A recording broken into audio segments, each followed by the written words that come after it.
Bom, irmãos, por favor, abram suas Bíblias aí, no texto de Apocalipse, o capítulo 3.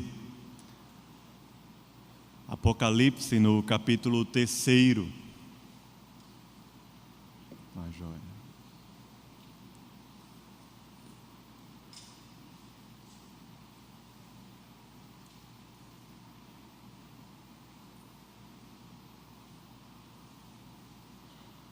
Como já foi dito aqui no Graças News, pelo pastor Sávio, ele está pregando em Serra Talhada e eu fui escalado aqui para pregar hoje e tenho pregado uma série de mensagens nas cartas do Apocalipse, as 7 cartas do Apocalipse. Como eu tenho pregado em cultos alternados, às vezes à noite, às vezes no culto das 11 horas, eu já fiz 5 sermões e hoje vai ser o 6º, Filadélfia, e se o Senhor assim quiser confirmar à noite, eu vou pregar na última carta e encerrar essa série, que é a carta à igreja em Laodiceia. Eu já falei aqui alguns cultos que para mim é muito mais fácil para mim pregar dessa forma, mesmo que em cultos alternados, mas eu funciono de forma muito sistemática, metódica demais até às vezes. Então, os irmãos que não acompanharam, não viram nenhuma pregação, eu vou me esforçar o bastante para que você entenda a mensagem como se fosse única para nós hoje pela manhã. Mas se você já tem acompanhado de alguma forma, também vai ser bênção, porque você vai seguindo aí a linha, do que a gente tem desenvolvido aqui a partir da palavra de Deus. Apocalipse é o capítulo 3, é a carta à igreja em Filadélfia, é a partir do versículo 7 até o versículo 13, que nós vamos ler aqui pela manhã. Veja só o que diz a palavra do Senhor. Ao anjo da igreja em Filadélfia, escreve: estas coisas diz o santo, o verdadeiro, aquele que tem a chave de Davi, aquele que abre e ninguém fechará, e que fecha e ninguém abrirá. Conheço as tuas obras. Eis que tenho posto diante de ti uma porta aberta, a qual ninguém pode fechar. Que tens pouca força, entretanto, guardaste a minha palavra e não negaste o meu nome. Eis que farei que alguns dos que são da sinagoga de Satanás, desses que a si mesmos se declaram judeus e não são, mas mentem, eis que eu os farei vir e prostrar-se aos teus pés e conhecer que eu te amei. Porque guardaste a palavra da minha perseverança, também eu te guardarei da hora da provação que há de vir sobre o mundo inteiro, para experimentar os que habitam sobre a terra. Venho sem demora, conserva o que tens, para que ninguém tome a tua coroa. Ao vencedor, faloei coluna no santuário do meu Deus, e daí jamais sairá. Gravarei também sobre ele o nome do meu Deus, o nome da cidade do meu Deus, a nova Jerusalém que desce do céu, vinda da parte do meu Deus, e o meu novo nome. Quem tem ouvidos, ouça o que o Espírito diz às igrejas. Amém. Vamos orar. Senhor, lemos aqui a Tua palavra, meu Deus, como foi o Senhor mesmo revelou a João, essa carta tão maravilhosa. Te pedimos a Tua luz, a Tua graça, que o Senhor abra, Senhor, o nosso coração, o nosso entendimento, que a gente possa ouvir a Tua voz, nos deleitarmos aqui na Tua presença, na doçura da Tua palavra, dos Teus conselhos, Senhor, para a nossa vida. Nos abençoa, nós estamos aqui, precisamos de Ti. Em nome de Jesus, amém. Bom, irmãos, o livro de Apocalipse, ele não é um livro de enigmas. Essa é uma palavra que eu tenho repetido aqui sempre. Muitos têm medo, até alguns dos reformadores lá no século XVI deixaram em branco a página do Apocalipse e não escreveram comentários sobre o Apocalipse. Muitos têm medo, têm temores. Alguns até não cristãos falam do Apocalipse como um livro extremamente enigmático. Talvez para eles, ou melhor, para eles sim, o Apocalipse é um livro extremamente enigmático, mas para nós, a quem foi dada a revelação do Evangelho, Apocalipse não é um livro de enigmas, ele é um livro de adoração. O Senhor se revelou a João. João, apóstolo de Jesus, estava preso na ilha de Pátimos. Ele estava, naquela época, preso por causa do Evangelho de Jesus. O imperador Domiciano mandou prender João, que nessa época era bispo, considerado bispo, porque ele era responsável por uma série de igrejas que estavam localizadas ali na região da Ásia Menor, a quem foi endereçada aí essas 7 cartas que Jesus deu a ele. No dia do Senhor, no domingo, Jesus apareceu a João. João estava preso, João já tinha recebido vários maltratos. João não tinha naquela época direitos humanos para, de alguma maneira, aliviar a sua prisão ou lutar a favor dele. João estava como um preso político no Império Romano do século I, e isso era muito mais complicado do que é hoje. Mas ele estava preso por causa do Evangelho. E Jesus aparece para João lá na ilha de Pátimos para dizer a ele o seguinte: João, o Império Romano não vai prevalecer contra a minha igreja. Pelo contrário, enquanto eles perseguirem, enquanto houver também lutas, enquanto houver tentações e tantas situações que vocês estão vivendo, continuará havendo um povo que me adora, um remanescente que me busca, e quando eu voltar, estará na minha presença povos de todas as tribos, de todas as línguas e de todas as nações adorando ao Cordeiro de Deus que tira o pecado do mundo. E assim Jesus vai sendo revelado no livro de Apocalipse como aquele que vence. Ele vence o Império Romano, porque o Império Romano não conseguiu destruir o Evangelho de Jesus. Ele venceu todos os impérios que vieram antes do Império Romano. Jesus venceu a Grécia, Jesus venceu o Medo-Persa, Jesus venceu a Babilônia, Jesus venceu a Assíria, Jesus venceu os filisteus, Jesus venceu os egípcios. Ninguém conseguiu abafar e destruir o descendente que estava para nascer, que nasceu, que morreu na cruz, ressuscitou e foi levado aos céus. Ninguém. Nenhum império da terra conseguiu vencer, nenhum império romano vai conseguir vencer. Jesus está falando isso para João e para nós hoje que vivemos no século 21. Nenhum império, nenhuma ideologia, nenhum pensamento, nenhum governo, nada nesse mundo vai conseguir vencer o reinado de Jesus sobre a terra. Ele venceu, ele é vencedor, e por causa disso, nós que somos o seu povo, o adoramos. Nós que somos o seu povo, não ficamos a tentar descobrir enigmas a respeito da vida, ou enigmas a respeito da história, ou enigmas a respeito do Apocalipse. Nós que somos o seu povo, nós o adoramos.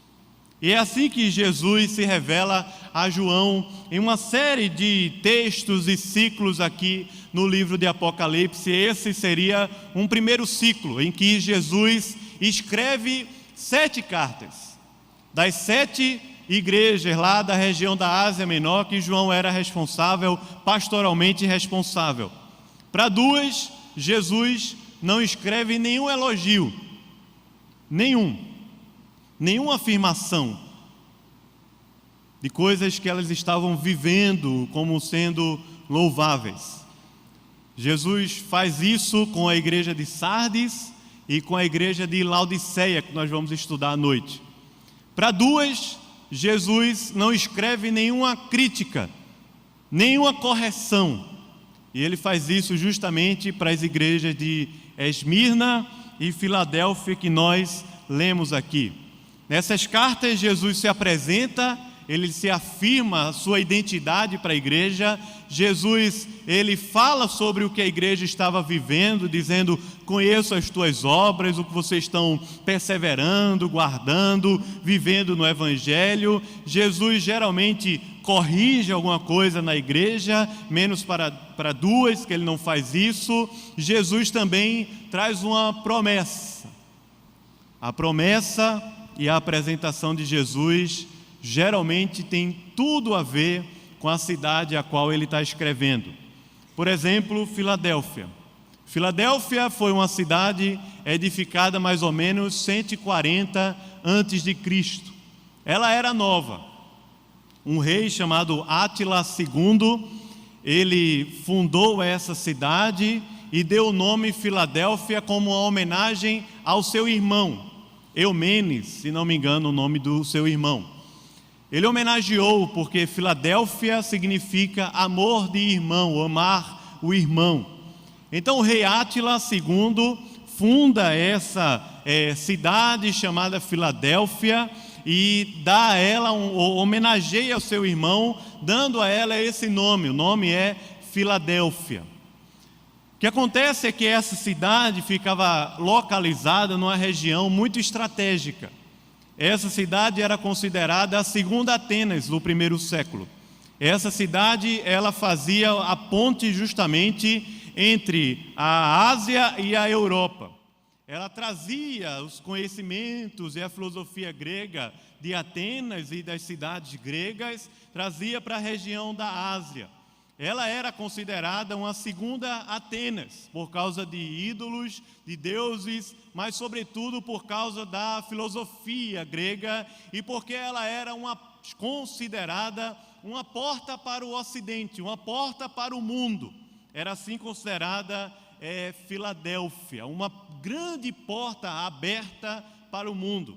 Não sei se você vai lembrar, mas tem um episódio interessante lá no capítulo 16 de Atos, que Paulo resolve, na segunda viagem missionária, ir para uma região chamada Mísia e Bitínia. E o que acontece lá em Atos capítulo 16 é que o Espírito Santo o impede de chegar lá.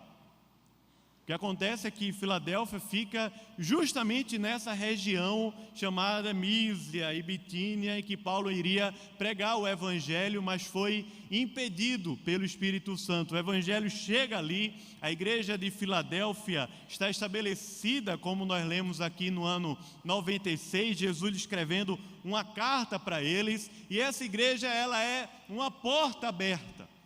Uma porta aberta para o Ocidente, uma porta aberta para a pregação do Evangelho. Ela é assim que Jesus fala sobre ela, porque havia um significado especial nessa ideia, por ela ser uma cidade de passagem, uma cidade próspera. Lá na Filadélfia, essa cidade ela era rodeada por vulcões. Por causa disso, o solo ao redor, o solo da Filadélfia era muito bom, muito fértil e também era uma cidade muito rica, bem estabelecida lá naquela região. Só que por ser numa região de vulcões, havia muitos terremotos. E essa cidade, mais ou menos no ano 17 a.C., ela foi destruída por um terremoto. O imperador romano, chamado Tibério, reconstruiu a cidade, investiu dinheiro nessa cidade. E ela trocou de nome. Tenta segurar essas ideias aí, porque é justamente a partir delas que Jesus se revela para Filadélfia. Tibério muda o nome da cidade, e ela era chamada, durou mais ou menos 30 anos, a cidade de Filadélfia foi chamada de Neo-Cesareia, ou Nova Cidade de César.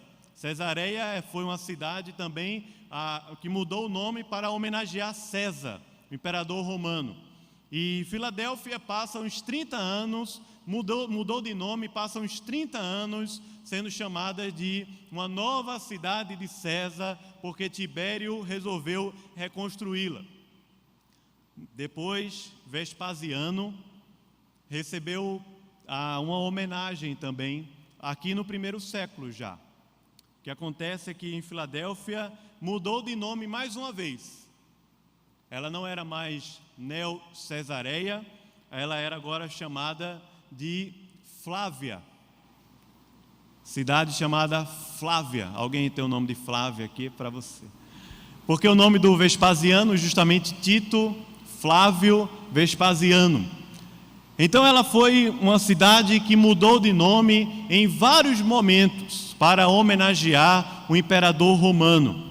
E é justamente a partir disso que Jesus fala com ela aqui a respeito de uma porta aberta, a respeito de um novo nome que ele daria para ela.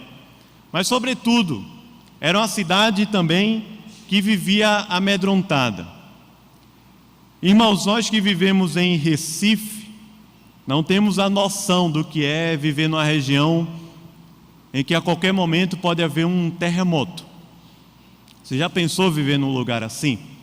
Recife está meio louco esse ano, não é? De repente o sol, de repente uma grande tempestade, ventos. Recife, a gente está vivendo esse momento assim bem diferente. Mas imagina, irmãos, que a qualquer momento pode haver um terremoto. A gente está aqui num culto e de repente a terra começa a tremer e prédios começam a desabar. Uma grande tragédia.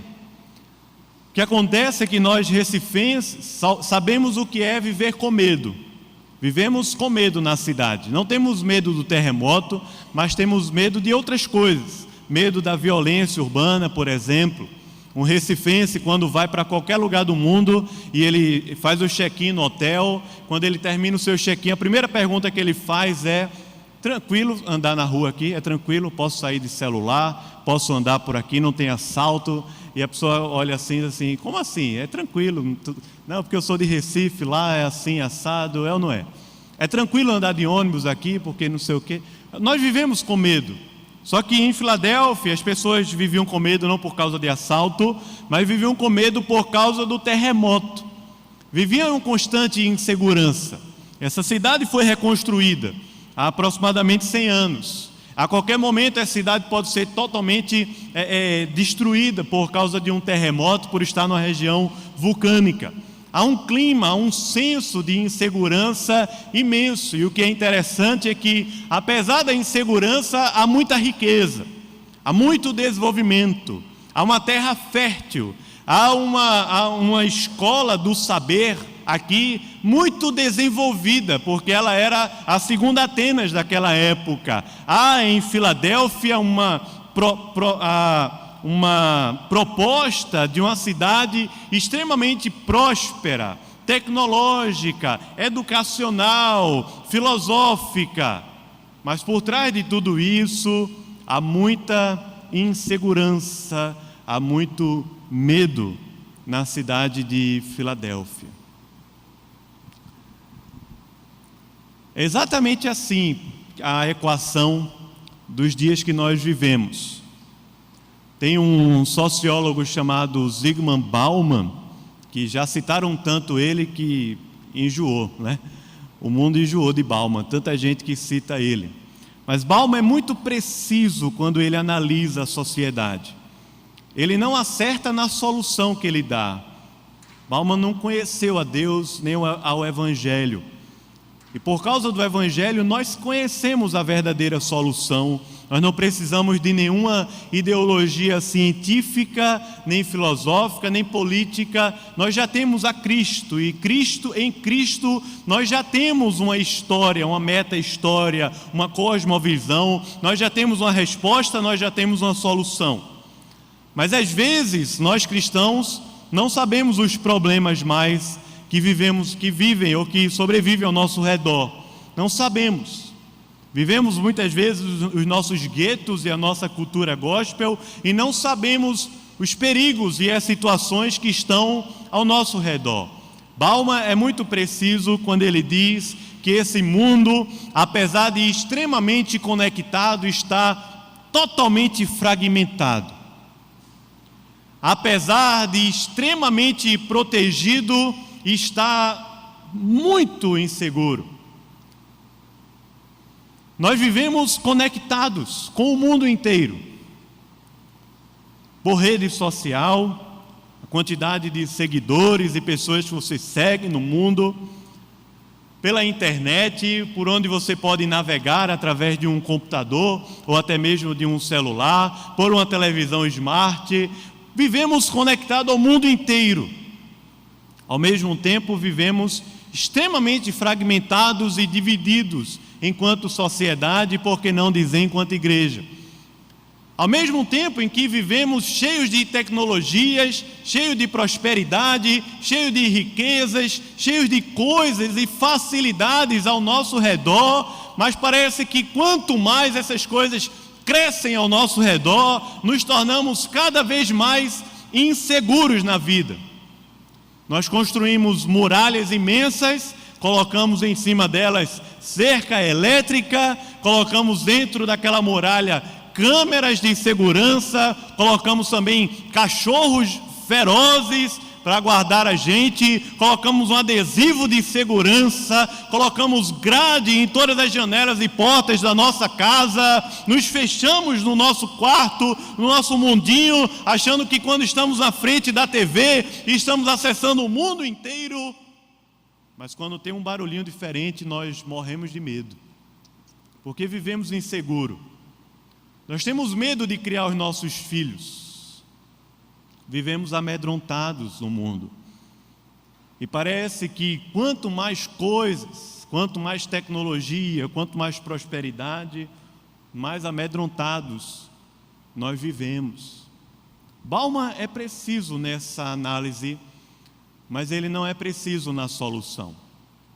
A solução que Jesus escolheu e estabeleceu no primeiro século, dentro de uma cidade insegura, dentro de uma cidade próspera e desenvolvida, mas insegura e amedrontada, foi uma igreja forte, adoradora, perseverante, que guarda a palavra para viver no mundo da insegurança, no mundo da desilusão, no mundo das ideologias vazias, no mundo de uma tecnologia que não preenche o vazio da nossa alma, para viver num mundo de turbulências e inseguranças e medos, uma igreja forte estabelecida, que dentro dessa cidade, ao invés de se render a ela, aos seus ídolos, às suas ideologias, às suas tecnologias e à sua própria prosperidade, essa igreja se rende ao Cordeiro de Deus,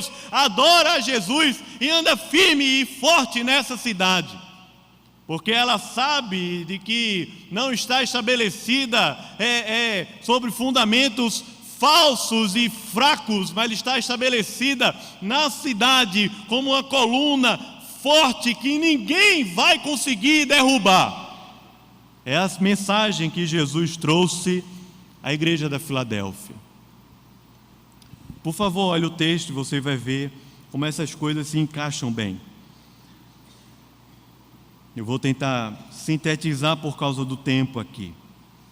Mas ele diz primeiro, Jesus se apresenta para essa igreja dizendo que ele é o santo, ele é o verdadeiro. E para essa igreja na Filadélfia, que vivia forte perseguição dos judeus, que Jesus chama de sinagoga de Satanás, porque eles não se renderam ao Senhor Jesus, não conheceram a Deus e, portanto, não simbolizam mais nada para Jesus. Ele fala, eles são da sinagoga do diabo, não tem mais nada ali que me represente, nada. Vivia debaixo da perseguição dos judeus. Jesus fala, eu sou aquele que tem as chaves de Davi, as chaves do reino, as chaves que juntam aqui as alianças, os testamentos. Eu sou aquele que comprou, que guarda a vida de vocês. Eu sou o rei. Aquele que Davi tanto falou, sou eu sou santo, eu sou verdadeiro. E essa chave que eu tenho nas mãos, ela consegue abrir algo que ninguém vai conseguir fechar, e ela consegue fechar algo que ninguém vai conseguir abrir. Jesus não está falando aqui sobre as chaves da cidade. Irmãos, as chaves da cidade podem ser entregues a quem for, mas as chaves de Davi, só quem tem nas mãos é Jesus. Ele fala, essa chave, ela abre e ninguém fecha. Ela fecha e ninguém abre. É a mesma expressão que ele usa lá em Mateus, no capítulo 16, ou melhor, é a mesma ideia que ele usa lá em Mateus, capítulo 16, quando ele fala assim: o que é que dizem as pessoas a respeito de quem eu sou? Eles falam, os discípulos, né? Uns dizem João, outros Elias. Pedro diz, tu és o Cristo, filho do Deus vivo. Jesus diz para ele, bem-aventurado és, porque não foi carne e sangue que tu revelaram, mas meu Pai que está nos céus. E ele fala, por causa disso, por causa dessa afirmação, desse Cristo, tu és o Cristo, o Filho do Deus vivo, ele fala, a minha igreja será estabelecida sobre essa palavra, sobre essa rocha que é Cristo. E ele fala lá, as portas do inferno não prevalecerão contra ela. E ele fala lá, o que foi ligado nos céus será ligado na terra a partir dessa igreja, e o que foi desligado nos céus será ligado na terra a partir dessa igreja. Mateus capítulo 16, há um trocadilho de verbos gregos, não dá tempo da gente explicar tanto aqui. Jesus está falando isso para a igreja. Eu sou o único que consegue abrir uma porta para ninguém fechar, e fechar uma porta para ninguém mais abrir. Eu tenho as chaves de Davi nas mãos. Conheço as obras de vocês.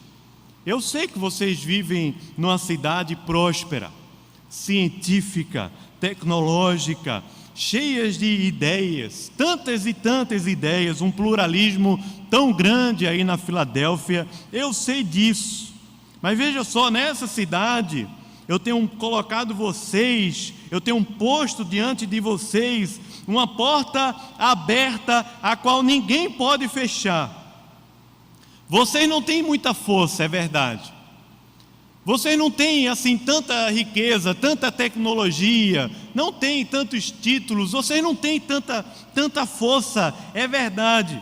Mas vocês têm o principal, vocês têm guardado a minha palavra e vocês não têm negado o meu nome nessa cidade da Filadélfia. Jesus está falando para a igreja é que o que nós muitas vezes interpretamos como problemas e dificuldades são desafios.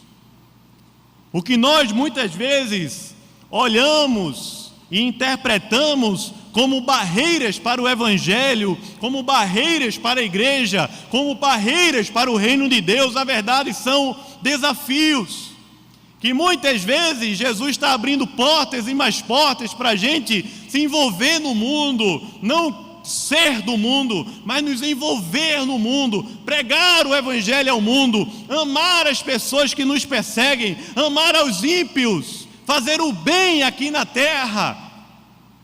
Eu tenho posto diante de vocês uma porta que está escancarada. Essa porta está aberta. Essa cidade que era símbolo de uma passagem, de uma ponte, de uma transição da Ásia para a Europa, de comércio abundante, de tantas e tantas ideias, de um pluralismo imenso. Essa cidade, ao invés de ser tratada por Jesus como um problema, ela é tratada como um desafio. As pessoas estão abertas para ouvir o Evangelho, as pessoas estão abertas para ser abençoadas por vocês. Jesus fala, eu estou aqui com a porta posto diante de vocês, uma porta aberta. E aquela igreja sabia o que significava isso, porque ela era uma porta aberta para o mundo ocidental nos primeiros séculos. Não por causa do que vocês têm, não por causa do dinheiro que vocês têm. Vocês não têm não, vocês são fracos, vocês têm pouca força. Mas o que é mais importante é que vocês guardaram a minha palavra e não negaram o meu nome. Essa é uma grande exortação para nós, irmãos. Não era uma correção para aquela igreja, pelo contrário, Jesus está afirmando um fato, mas para nós é uma grande exortação. Quantas e quantas vezes nós preferimos as coisas da cidade, os valores da cidade, os temores da cidade. Quantas e quantas vezes nos rendemos aos deuses da cidade, preferimos os deuses da cidade a guardarmos o nome e não negarmos a Cristo Jesus, a guardarmos a sua palavra e não negarmos. Jesus está falando, essa é a maior riqueza que vocês têm numa cidade como essa em Filadélfia. Vocês estão guardando a minha palavra, vocês não negaram o meu nome, e por causa disso eu tenho colocado diante de vocês uma porta aberta. O mundo hoje, irmãos, clama pelo Evangelho. E aquilo que nós chamamos muitas vezes de problemas podem ser transformados em desafios. O pluralismo, por exemplo, que para a gente é tão difícil, mas de alguma maneira dá um espaço para a gente falar, dá um espaço para você e eu sermos ouvidos. E a mensagem do Evangelho, ela é assim, simples mesmo, ela é falada e ela é ouvida. E daqui para frente é uma ação do Espírito que vai abrir o entendimento do ouvinte para ele se render ao Senhor ou não. Vai fechar os seus ouvidos e endurecer o seu coração para o dia do juízo. Mas Jesus continua falando aqui, dizendo o seguinte: esses que tanto te perseguem, eles são a sinagoga de Satanás. É a expressão que Jesus usa também lá na igreja de Esmirna.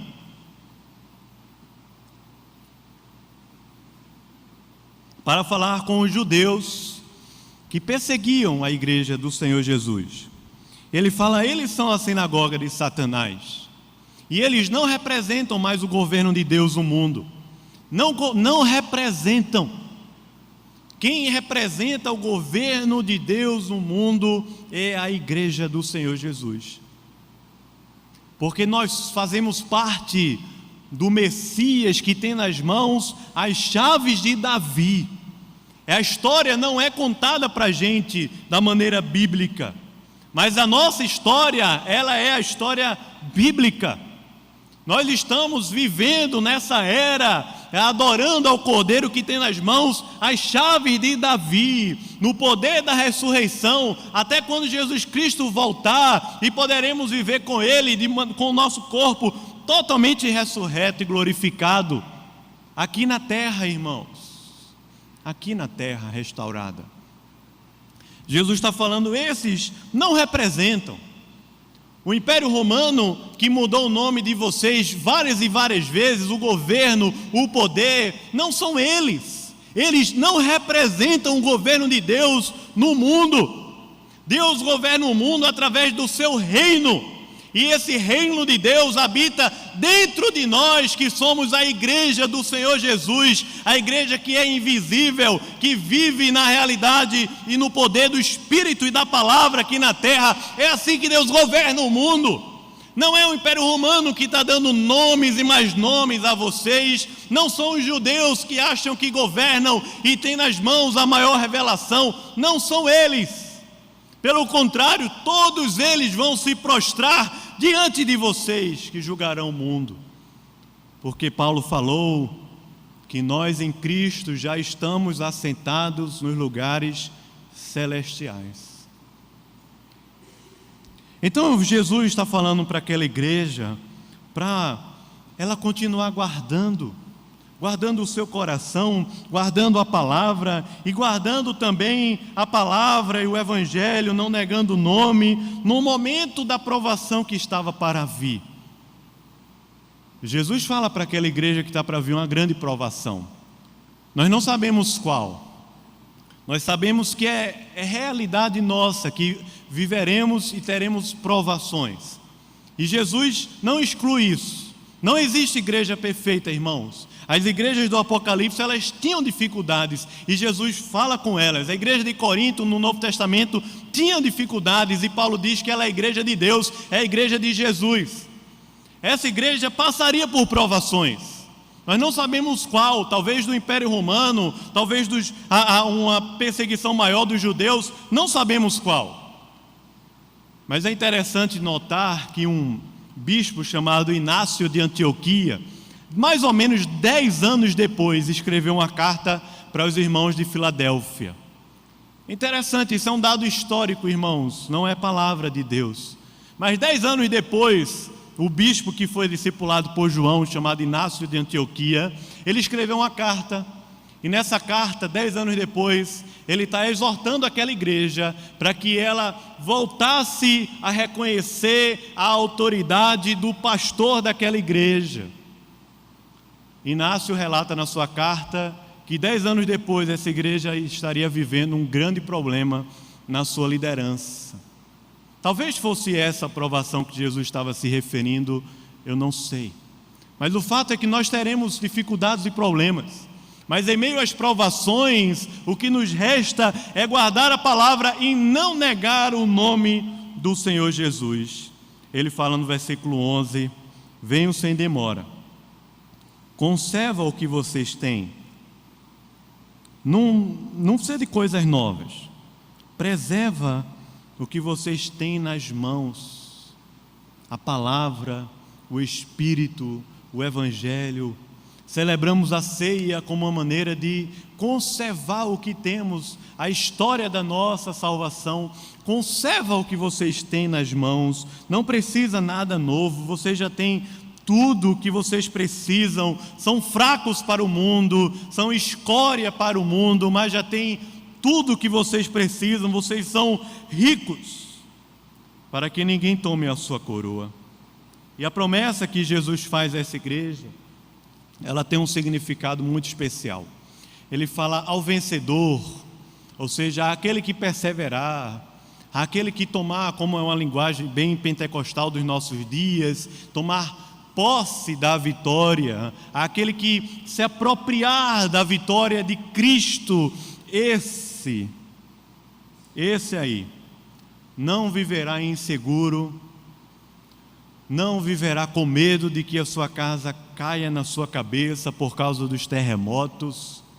Esse será como uma coluna,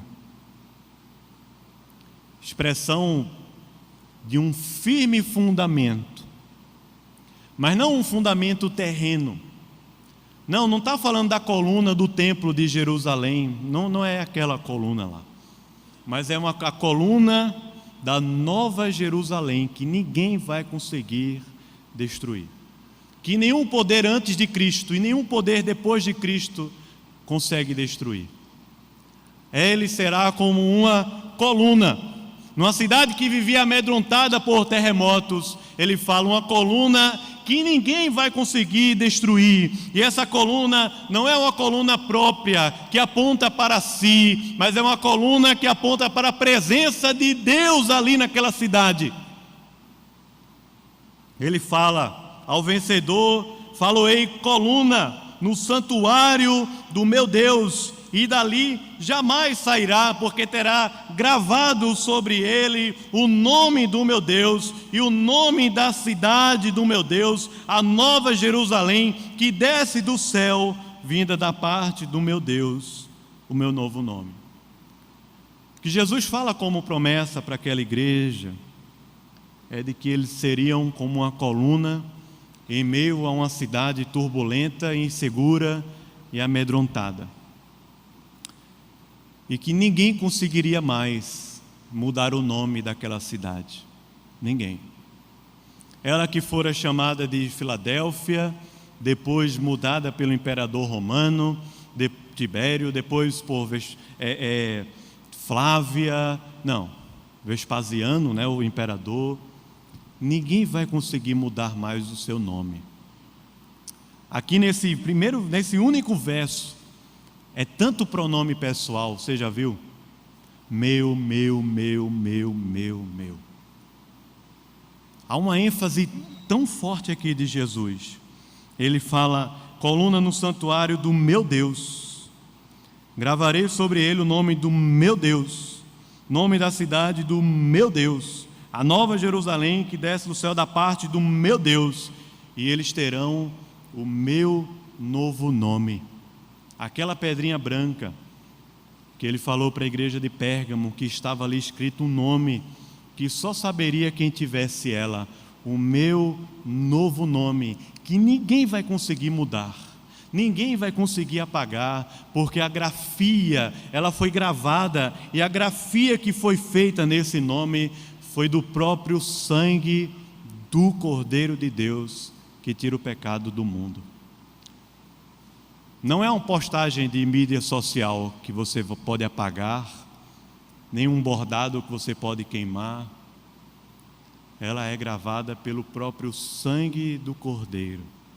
Quem tem ouvidos para ouvir, ouça o que o Espírito diz às igrejas. Amém. Vamos orar, puder. Queria convidar os presbíteros já aqui à frente, para nós orarmos enquanto nos preparamos para a ceia.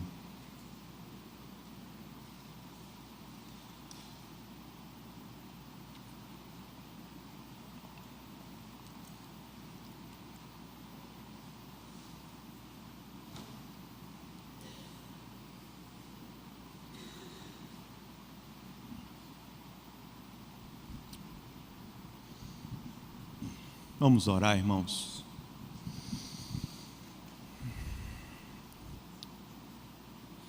Senhor, aqui na Tua presença, nós queremos ser encontrados como os vencedores, não como derrotados ou fracassados, mas como vencedores.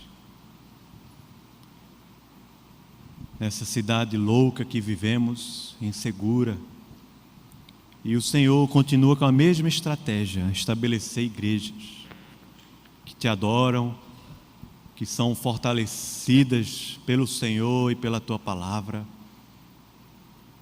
para ser um grande anúncio do Teu reino aqui na terra, o Senhor que tem as chaves de Davi.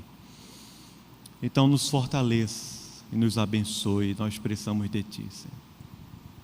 Queremos ser ouvidos para ouvir sempre o Teu Espírito. E assim, quando vamos participar da ceia, que é um memorial, conservar o que tens, como o Senhor falou. Mas também, ó Pai, estamos aqui na presença do Senhor Jesus, que anda no meio dos candeeiros de ouro. Então, Senhor, queremos aqui renovar contigo essa aliança bendita e te pedir, Senhor, ministra ao nosso coração também, quando comermos o pão, quando tomarmos o cálice, estamos aqui anunciando a Tua morte, até que o Senhor venha, que o Senhor mesmo nos abençoe, em Teu nome, ó Senhor Jesus. Amém.